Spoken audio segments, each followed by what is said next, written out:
I want to get into our keynote address. Technology enables people and communities to do things they otherwise could not. And our community of LatinX is still not able to do some things that other communities can. And this is why it is so important to support and make way for us in and with technology. So I'd like to introduce today's keynote speaker, John Henry. He's the co-founder and co-CEO of Loop. John Henry is a Dominican-American entrepreneur and investor. Henry has been named to Forbes 30 Under 30, Inc. 30 Under 30, Adweek Creative 100, the Root 100, and Ebony Power 100 lists. He was born and raised in New York City. John's path was a little different. He actually dropped out of college at 18 when he picked up a job as a doorman. He went on to start and sell his first business by the age of 21. Henry later co-founded the venture capital firm Harlem Capital, raising $40 million and making 20 investments in women and minority entrepreneurs before stepping down in 2020. Henry's also passionate about media. He hosted the TV show Hustle on Viceland, executive produced by Alicia and Marcus Samuelsson, and produced and hosted branded podcasts for brands like The Washington Post, Gimlet Media, WeWork, eBay, and Samuelsson. So without further ado, y'all, let's give a huge round of applause and welcome our keynote speaker today, John Henry. Woo! Yeah, buddy. Man, thanks, man. Crush it, brother. Appreciate you. What's up, y'all? How you doing? It's my first time doing a keynote in this fashion. Shout out to the Capital Factory, Marianne. I see you on there. Sam, Jorge. Shout out to the whole squad behind the scenes. Shout out Josh Bear. Appreciate you. Just had breakfast with Nate Jones. He says what's up. Shout out also to Carly for being an incredible liaison and helping me get situated here in Austin. Albert for emceeing is not an easy role. And then Knives, I see you on the production. And shout out to all the viewers as well. We're gonna have a fantastic discussion. How long do I have? Just so I can, 15, 20? 25, okay, great. That helps me, I can be long-winded, so that helps me get a sense of how long I can run. So what we're going to have is a very contextualized conversation. Also, where should I be looking? Is the main camera right here? I see it there. What's up, guys? So we're gonna have a very contextualized conversation around the reality of the market today. The reality is that the world as we know it obviously has fundamentally shifted in a number of ways. Especially with regards to how different verticals of enterprise all today exist completely in a different norm than they did pre-COVID, but also just after, of course, the killing of George Floyd and the social unrest. I think that set off a domino effect that has felt to me fundamentally different than any of the diversity and inclusion types of efforts that we'd seen in the past. And I think that when the pendulum swings so far in a direction that gets the allocation of capital actually, which of course controls a lot of people who get into office, which of course controls a lot of board of directors, which of course impacts what technologies are made and products and so on. When the shift of capital meaningfully is reallocated in a way that this capital is now being put in the hands of emerging managers, is what it's called in institutional land, i.e. people, non-white, older males that have been, typically the sole allocators of capital. So when the pendulum shifts and we actually hit a critical mass point where money is now shifting, what does that mean for you, for your business, for your customers, for the ventures that you decide to create, for the projects that you're building? If you're a creator, if you're a musician, I've seen all kinds of things just using my plain eyes, observing now all different types of brands that weren't with it before. Now that it's hot, now that it's culturally acceptable and accepted in the zeitgeist to be a little bit more socially woke, all of a sudden we have faces that corporates wouldn't have dreamed of naming the face of their campaigns in a 2016 world. Now, today, are commanding more budget than ever. We're raising more capital than ever. as founders, as fund creators. The reality is that the market today is completely different. I just came from having breakfast with, just now, just like finishing up, coming and arriving here, with probably the premier venture capital fund in all of Silicon Valley, which of course means in the world. And I get chills thinking about it because the premise of the discussion was that people in our communities are not fully grasping just the extent of the power that we actually have. And now here's the thing. When you don't know that you have the power, it affects your confidence walking into a conversation where you're not understanding that you have more leverage than you have. And when you enter a conversation, like a straight up capitalist conversation, and you don't have the leverage, or at least you're not behaving in a way that you don't have the leverage, then it affects the psychology of the conversation. And then the pattern recognition that exists in a lot of these environments where in reality, they're just looking for patterns that indicate to them that, these founders or creators are going to be successful. And it's more than just the metrics, it's the intangibles. We're going to unpack a lot of the intangibles that go into, these spaces where we can start to rebuild equity within our communities in meaningful ways. Now, let me take a step back because I realized I just came in here guns blazing. I have so many things going on, but let me just reset and establish context. I, much like many of you, grew up super humbly, Dominican parents, raised in the hood, Watch the Heights. Shout out to Watch the Heights. If anyone in here, comment if anyone here is from Watch the Heights. Actually, our MC's from Watch the Heights. We just found out that we grew up a few blocks away from each other. And, that's the beginning. But that's also the middle, that's the present, and that's the future in a lot of ways.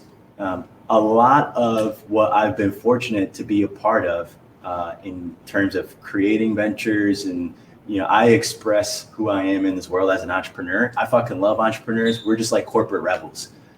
For me, the reason I was drawn to the entrepreneurship path is because it's someone who understood the capitalist framework, but I feel like entrepreneurs never compromise who they are as an individual.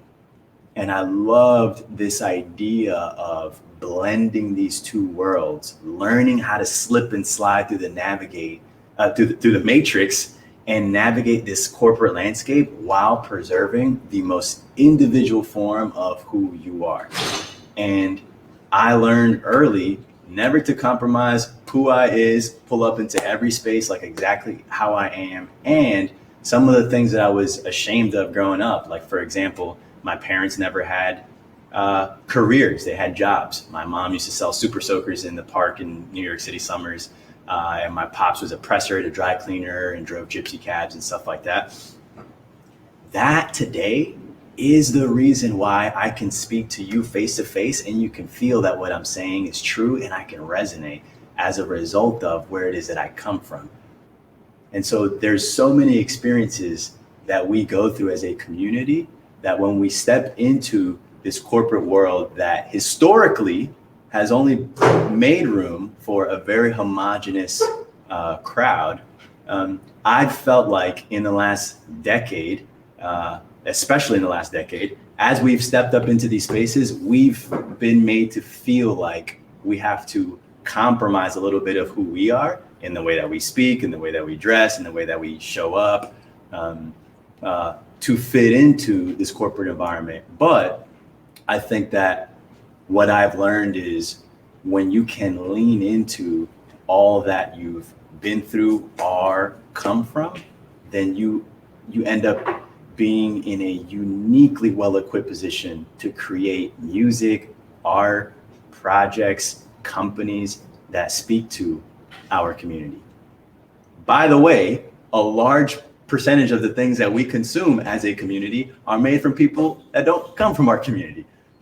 So, there are brands that are created and acquired by private equity companies and spun up and spun out and then sold. And what I've been privy to over the last number of years, especially So some of you all know my first business, as a doorman was just hustling dry cleaning. That's the vehicle that I had to me at that time that was presented to me by a resident who worked, who lived where I worked. All I needed was but for one person that came from where I come from to let me know, what fucking excuse do you have? Ooh. And it shook me to my core, because up until that point, as a doorman, I'm watching people go in and out, and I would say, yeah, but they went to school. See, I dropped out. So yeah, that's why I'm here.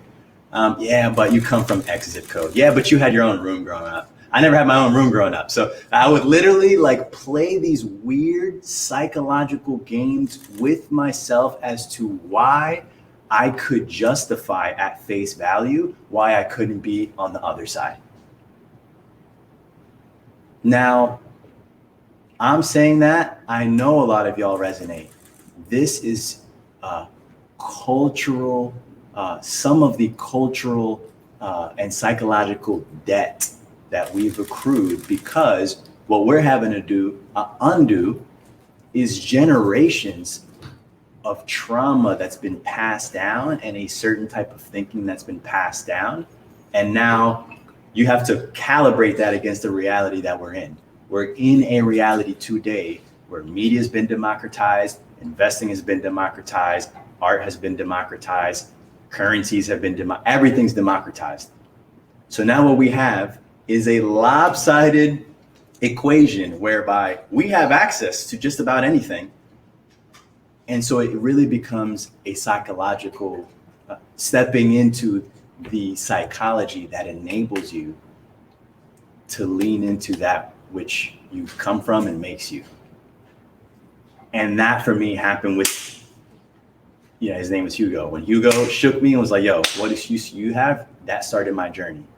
Now, a lot of you are on the very beginnings of your journey now. And a lot of you have a particular vehicle that you're learning to express yourself through. You may have a project, a small business, whatever it is that you're doing. What I learned is that my very first business, I placed so much pressure on that business because I'm reading TechCrunch and Forbes, and I'm seeing that, the media places, tech media, I have some bones to pick with tech media, because they'll take the sliver of companies and trajectories that, raise and those companies and trajectories do exist, but they'll focus in on them. And then by virtue of their massive distribution power, they'll perpetuate those stories into the very feeds that we consume on the regular and make us believe that anything less than that is a failure. So what happens when you're assessing your reality of working on your business? And I know that a lot of you listening are like, fuck, that's right. Because I know that you guys tune in on the articles and then compare your progress against that of whom was covered. And I'm also hyper aware that now I've broken through and I'm on the other side and I'm being covered. And as I'm being covered, I'm seeing what's being written about me in real time. I'm realizing that in a way, there's a disconnect between, because I feel like the way in which things are written and captured and disseminated is really not at all, it doesn't represent the full journey and doesn't encapsulate the full journey that one has had to walk to get there. So now, take it all the way back. You're in your first venture. You're learning to navigate. Cool. Don't place all of the weight of the expectations of that you want to do in the world. Don't place it all in that one venture, because then you'll suffocate that venture with the weight of your expectation. You will suffocate what you're working on today with the weight of your expectation, when in reality, you need to just let that thing be and let it teach you what it's meant to teach you.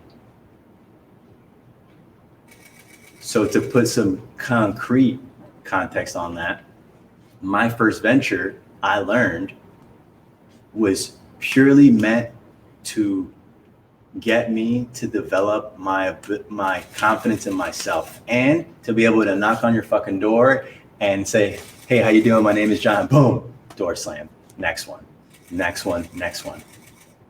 That's a skill that I developed because of the nature of that first venture. And over the course of your career, wherever it is that you are in your career, you will go through different ventures that will go teaching you things. After that first venture, then I went and I created an incubator in Harlem. And the model was weird. We incubated startups. We didn't take any equity. We also didn't charge any money. And people were like, yo, how are you going to make money? And I was like, don't worry about it, you know. But in reality, I had no fucking clue. But it felt really good. It felt like that was a thing that I needed to be doing. And you're going to work on something that feels like it's what you should be doing, but has no, it might not make any rhyme or reason in the moment.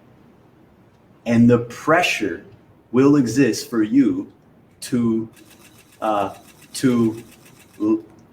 put that off to the side and instead do that which brings you more short-term rewards. That could be, and that looks like any number of things. For example, in running this non-for-profit, I ran it for 3-4 years. I was broke I was going through it. And I'm at odds with myself, like, yo, how much longer do I do this? Because I remember if you look up this 23-year-old is shaking up, venture or whatever on Fast Company, you'll see an article of me at 23 years old, like boss people around an office. And it was the coolest fucking thing ever. I was like the most recognition that I had gotten, but I was going through the hardest time I've ever been through at once. So how do you calibrate those realities against each other when you're on the precipice of blowing and you know it, but I couldn't figure out how to commercialize it in the short term. You will go through that. If you're walking a path less traveled, you will go through that. And I had every temptation in the world to say, yo, fuck this, I need to bail. Time to sell e-courses, time to do all that other cheap shit that I know will cheapen my brand equity, but I need to cash in now. Well, if you can withstand the pressure, then I created this, in my head, I had this visual where I realized it's like a slingshot effect. It's like the more pressure you're able to withstand, then when you let go, it's directly reciprocal to how much distance you can cover. Because if you ain't take no pressure, you ain't going nowhere. If it's just something limp. But if you can withstand the pressure, then what it's doing from a market perspective is it's actually building your depth of perspective in something that's completely new. If you're doing something that's new and path less traveled, then you're building a one-of-one point of view in the marketplace that is specifically custom to your experience. And guess what? That doesn't have a lot of commercial application. And that will get you looked over for a lot of things. But when you finally do find a fit in the market that can acknowledge the value of that perspective, you will leapfrog anybody who decided to go with the more lower hanging fruit things for years. Being able to withstand the pressure long enough and be propelled forward is the equivalent of 10 years, maybe 15 years of doing boring ass shit that no one gives a fuck about.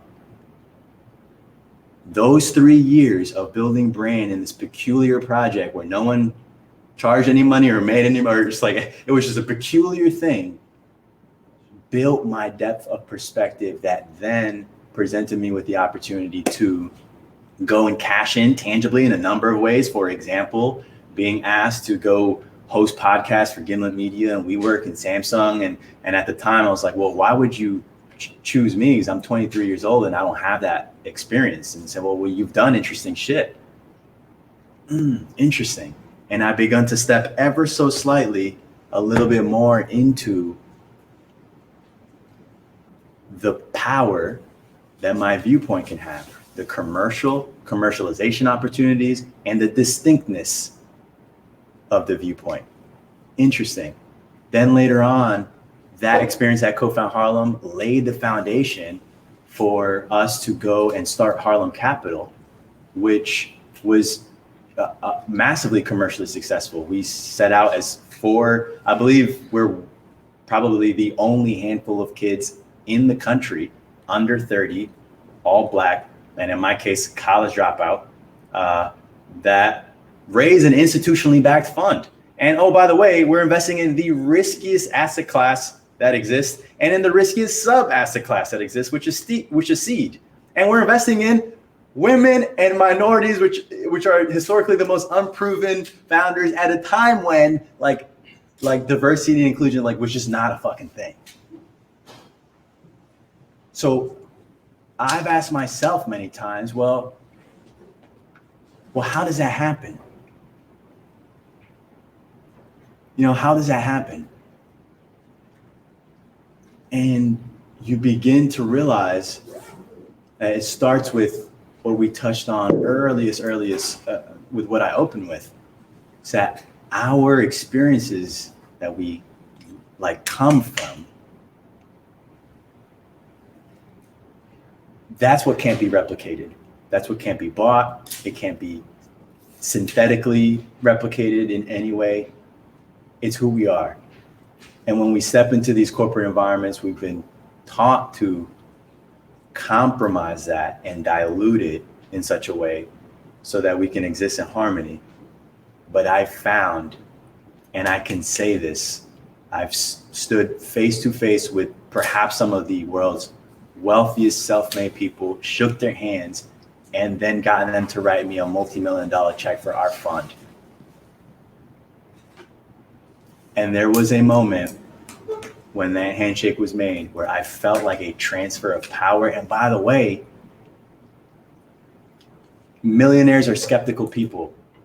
Decamillionaires also look for reasons why things can't work. Centimillionaires, you start thinking of possibility. Billionaires that became billionaires in one lifetime, from experience, are always rooted in optimism and why things can work, and they see the potential in people. And in actuality, the crazy thing from my own experience is that I felt I had more in common coming from growing up below the poverty line.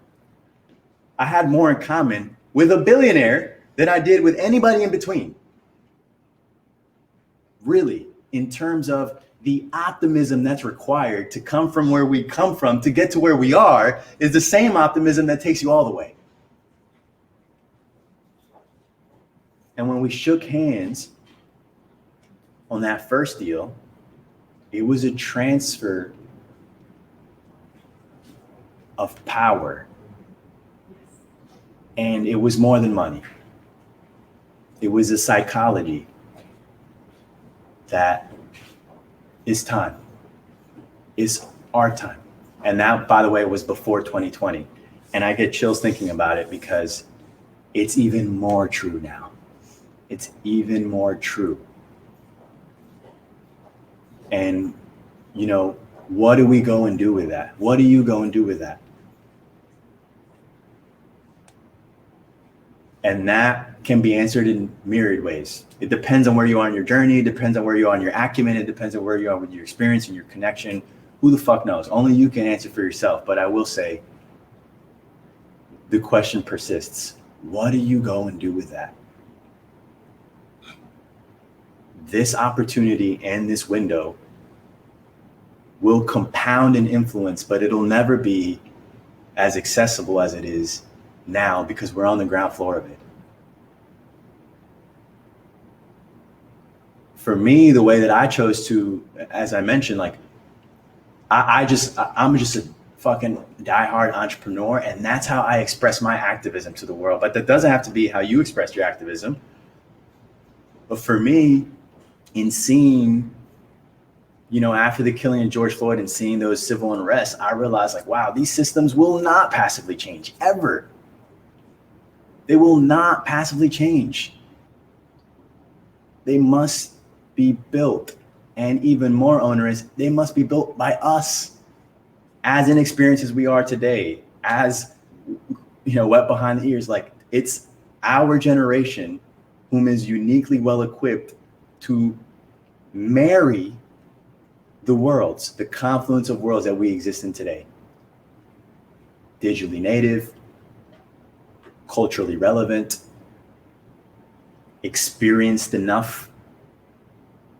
So we're old enough, we're young enough. There are so many factors that are aligning in this moment in time, today, August 19, 2021, that make us literally the perfect candidates to step up and do something big.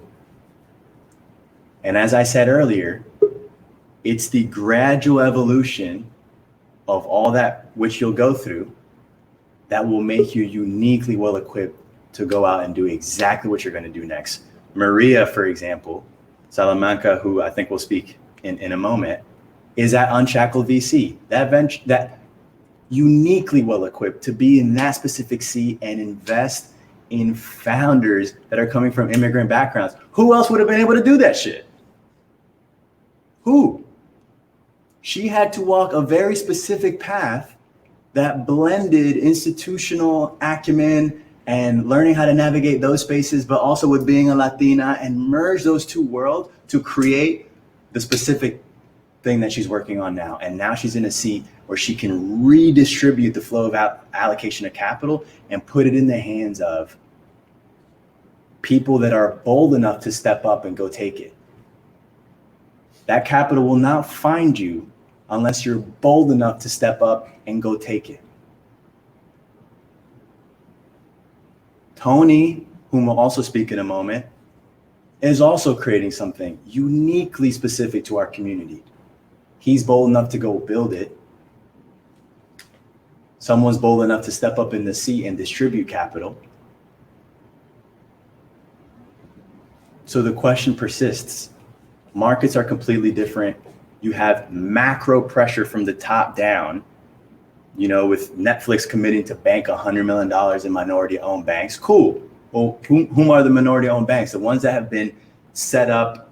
The legacy banks will stand to benefit, but it also leaves room for emerging banks. For example, even on the media side, there are tons of ways now where you can cash in, even at the micro influencer level. You can catch a bag today for being a micro influencer with enough presence in Austin, Texas. You can walk away with $2-3 grand a pop per post. Do that a few times a year, and my friends, you have just enabled yourself to slip and slide out of the matrix, leave your job on the side, and make a full-time hustle out of being a creator.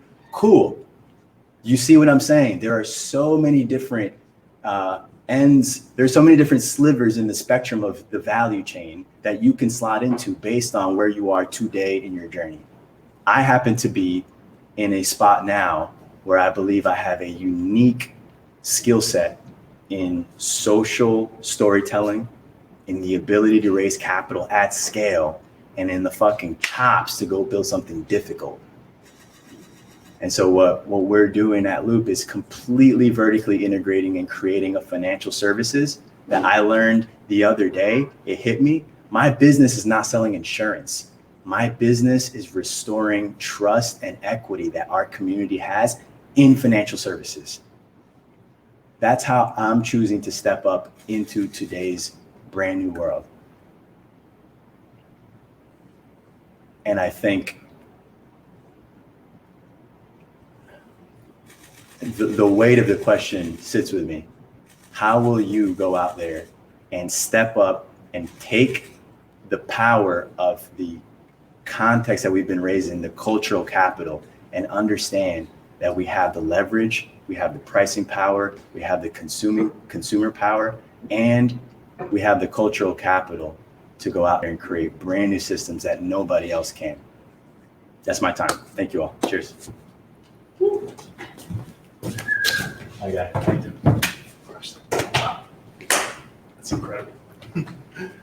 My goodness, holy moly. I know we're virtual, y'all, but if you are at home, please get up for a second. Just applaud. I know we can feel it. I know John Henry's going to feel it from there, but I'm going to join you guys in giving him an applause.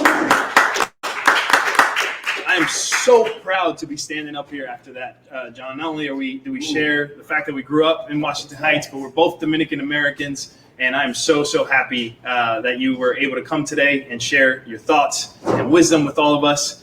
If you want to connect with John, please do so. If you have questions, I know we have Q&As coming into the chat right now. Please keep sending them in. And then we're going to go ahead and have you join the LinkedIn group, Capital Factory DEI Summit Connections. Please get on there and engage and have those questions for John Henry, and he will make sure to get those answers to you.